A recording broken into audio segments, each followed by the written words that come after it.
Bonjour, ici Cédric. Sois le bienvenu, sois la bienvenue dans cette nouvelle vidéo à propos de manifester ce que l'on souhaite.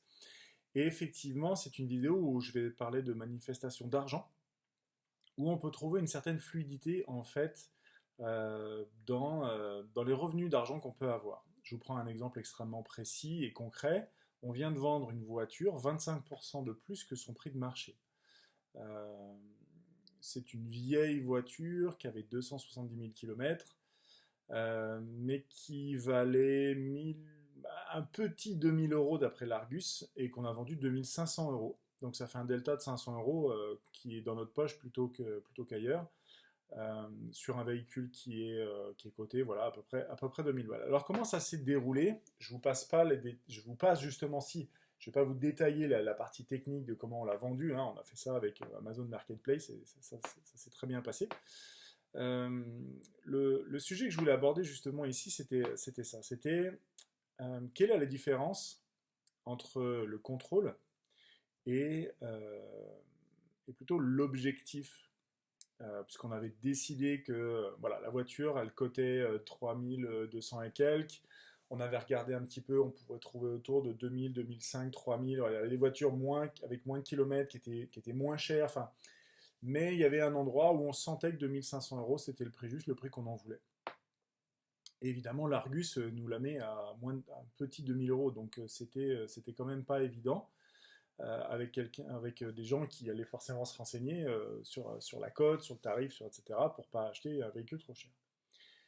Mais je vais prendre vraiment ces deux exemples-là. Est-ce qu'on a contrôlé l'objectif du prix de façon rigide, qui, je pense que vous l'avez compris, c'est la fraction qui normalement ne fonctionne pas dans l'énergie, ou est-ce que on a finalement lâché l'affaire et c'est grâce à ça qu'on a obtenu le prix qu'on voulait?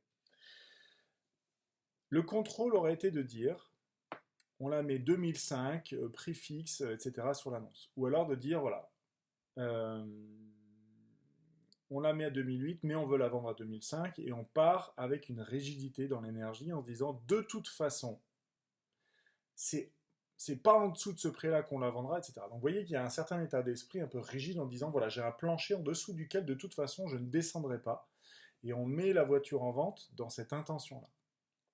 L'autre façon, c'est de se dire, voilà, on va la mettre en vente à peu près par là, et ça serait bien si elle sortait à 2005. Voilà. En dessous, ouais, non, pas trop. Mais on va la mettre en vente et puis voilà, on verra bien ce que ça donne. De toute façon, s'il y a quelqu'un qui nous le propose en dessous, on dira non et puis voilà, quoi, tout simplement. Vous voyez que les approches sont pas exactement identiques et comme c'est une nouvelle fois une manifestation dans laquelle en fait ça va en notre faveur et dans le sens de ce que l'on a souhaité.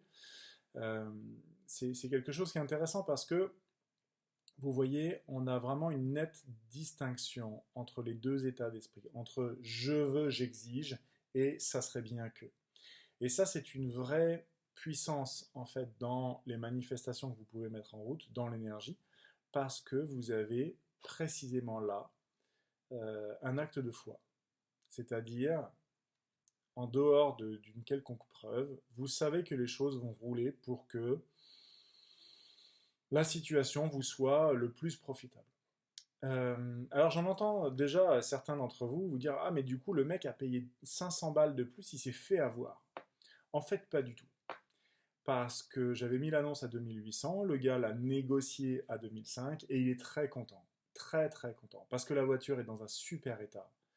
Euh, et, que, euh, et que voilà, que ce soit aussi bien à l'intérieur qu'à l'extérieur, on a soulevé le capot, le mec était bluffé, je lui dis, bah, prenez le temps de... Alors, ça aussi, je lui dis, écoutez, voilà, on a fait le tour, vous avez d'autres questions, non, non, ça vous va, bon, prenez le temps de réfléchir, voilà, rappelez-moi dans les 2 jours qui viennent, franchement, on est cool et tout.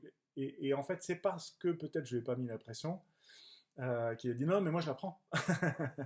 Non, non, je la prends, je vous paye en espèces, je reviens jeudi la chercher, le temps de récupérer les sous et tout, et je reviens et tout va bien, quoi. Euh, donc j'ai pas du tout le sentiment d'avoir escroqué qui que ce soit, parce que c'est une voiture dont on a pris grand soin pendant 8 ans, qui est dans un état absolument impeccable et qui va ravir ce monsieur qui a un troisième enfant qui arrive et le mec est tout content, il est venu avec ses 2 frères pour voir et tout. Enfin voilà, le mec, je lui ai pas mis un flingue sur la tempe pour décider de l'acheter comme ça. Il est très content et en fait, euh, en l'occurrence, le prix que le marché décide, c'est un prix moyen. Il y aura toujours des transactions qui vont se faire au-dessus et des transactions qui vont se faire en dessous. Euh, Comme mon intention n'est pas de profiter de qui que ce soit, mais de vendre à un prix qui est juste pour moi et qui est juste pour l'autre, puisque c'est un deal, à un moment donné, on se serre la main, on dit ok, vendu, c'est vendu comme ça. Je sais que la personne en face est tout à fait ravie, en fait, voilà, d'acheter cette voiture-là à ce prix-là, parce que c'est une bonne voiture, fiable, confortable, spacieuse, qui correspond à ce qu'il cherchait, probablement dans le budget qu'il cherchait. Enfin, voilà, il est très content, et donc personne ne s'est fait avoir. On a, enfin, on a calé une négociation, je cherche mes mots, on a calé cette négociation autour de ce prix-là. Donc voilà, ce qui est fluide en fait est beaucoup plus facile à mettre en œuvre plutôt qu'une négociation bras de fer avec un prix plancher en disant non mais de toute façon si vous ne la prenez pas à ce prix-là, moi j'ai quelqu'un d'autre. Enfin, vous voyez, vraiment il y a deux axes dans lesquels on peut avancer dans la vie, deux états d'esprit différents. Et je pense que vous avez compris l'état d'esprit qui fonctionne. C'est celui où en fait le résultat n'a pas trop d'importance. C'est celui où ce qui compte, c'est que ça soit fluide et que ça soit juste et qu'on se casse pas trop la tête. Voilà. En gros, moins on force et mieux ça marche. De la même façon que si vous voulez faire pousser une plante, vous ne tirez pas dessus pour qu'elle pousse plus vite. Vous faites confiance et vous attendez que ça arrive. Eh bien, c'est un petit peu dans cet état d'esprit-là que vous allez arriver à manifester plus facilement des choses. Voilà. Je vous souhaite, ma foi, une très bonne fin de journée et puis à bientôt pour une nouvelle vidéo sur les manifestations. Ciao.